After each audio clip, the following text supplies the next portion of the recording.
Dimeco.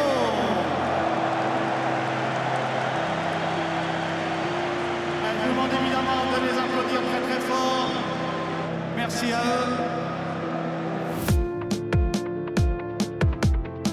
Moi, quand on me demande mon meilleur souvenir à l'OM, j'ai l'habitude de dire ma carrière à l'OM finalement, parce que je pars du principe, déjà à mon époque, faire pratiquement toute sa carrière dans son club de cœur et gagner autant de titres, c'est un privilège qui n'existait pas beaucoup déjà à l'époque et qui n'existe plus aujourd'hui. Après, s'il faut sortir un moment, c'est bien sûr la finale de 93.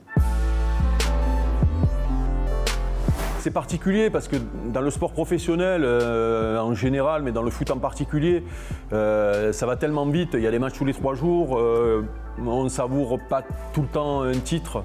En plus, à cette période-là, on a gagné la Ligue des Champions 4 jours après ou 5 jours après, on avait un match contre Paris qui nous permettait de gagner le titre de champion de France.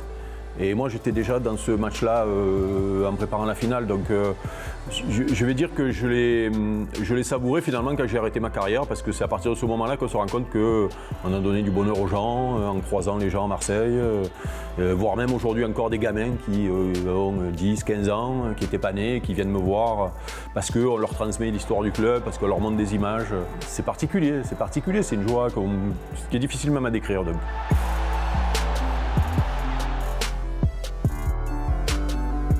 Je suis arrivé dans cette ville donc en 1980 pour intégrer le centre de formation. J'y vis toujours. En plus, je suis amené à beaucoup bouger, donc à partir de Marseille et à y revenir. Et le plaisir, moi, chaque fois, c'est quand je reviens à Marseille, quoi. Je prends la corniche, cette ville est merveilleuse. Si l'OM gagnait des matchs, eh ben, ça me met en joie et ça met en joie mes collègues, donc c'est encore mieux.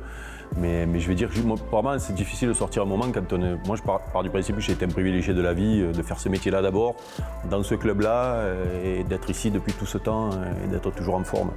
Donc voilà, on va dire tout. Tout mon passage à Marseille, c'est long. Hein.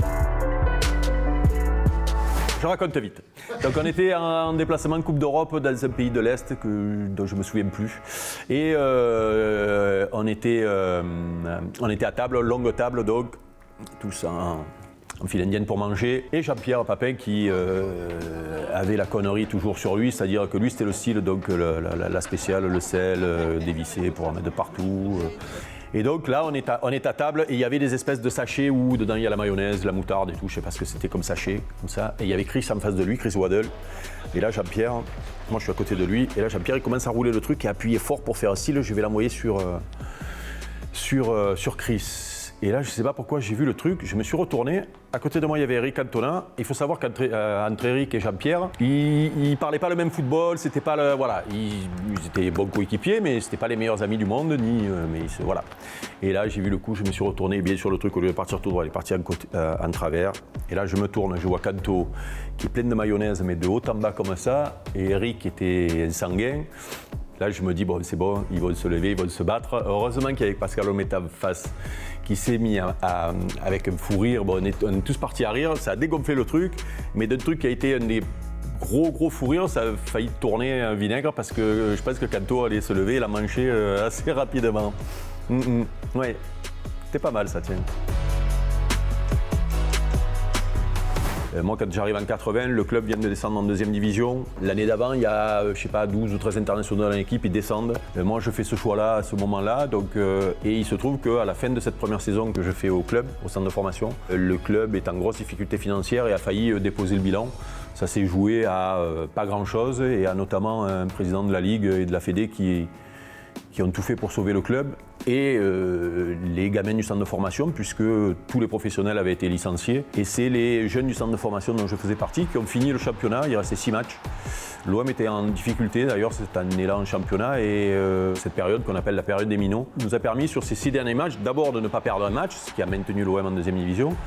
Et surtout de permettre à des investisseurs de faire un collectif pour récupérer le club. Et en réalité, le club a recommencé à grandir à ce moment-là. Et à l'arrivée, ça a été une chance puisqu'on a joué très tôt en pro. Sinon, après, j'ai eu une grave blessure en 91 qui m'a laissé sur le carreau pendant 1 an. Et là aussi, mon histoire avec l'OM a failli tourner court.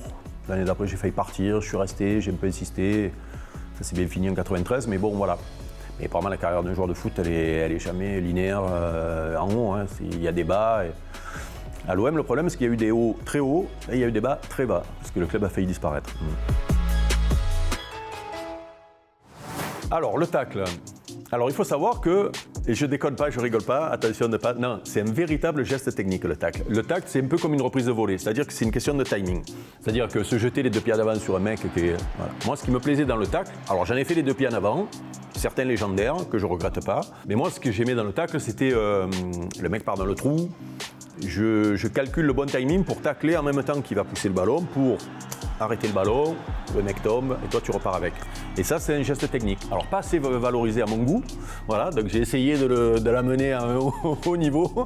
Et ça n'a pas toujours été valorisé à juste titre. Mais bon, d'ailleurs il faut savoir qu'il y a des mecs qui ne savent pas tacler, et même des défenseurs qui ne savent pas tacler. Voilà. Moi ça me fascine, mais voilà. Et moi j'adorais ça. Je ne le regrette pas à 2 titres, parce que j'ai jamais blessé personne. Ou il se relevait plus jamais, donc il ne pouvait pas témoigner contre moi, donc c'était bon. Donc il n'y a pas eu de plainte. Non, mais j'ai jamais blessé personne. Je me rends compte aujourd'hui, puisque avec les YouTube, tout ça, là, toutes les images qu'on revoit de l'époque, j'ai des gamins tout petits qui viennent me remontrer un fameux tacle contre le PSG au parc que je fais à mon pote Lolo Fournier, qui est terrible. Même moi, quand je le vois, j'ai les frissons aujourd'hui. Mais c'est rigolo parce que ce tacle-là, voilà, on me le sort souvent et on me le remonte souvent, et surtout des gamins qui n'étaient pas nés quand je jouais encore, quoi, voilà. Donc c'est ça qui est rigolo, c'est que c'est des trucs qui ont marqué des supporters. Alors, moi ça me fait plaisir, moi je revendique, je regrette rien, je revendique tout ce que j'ai fait.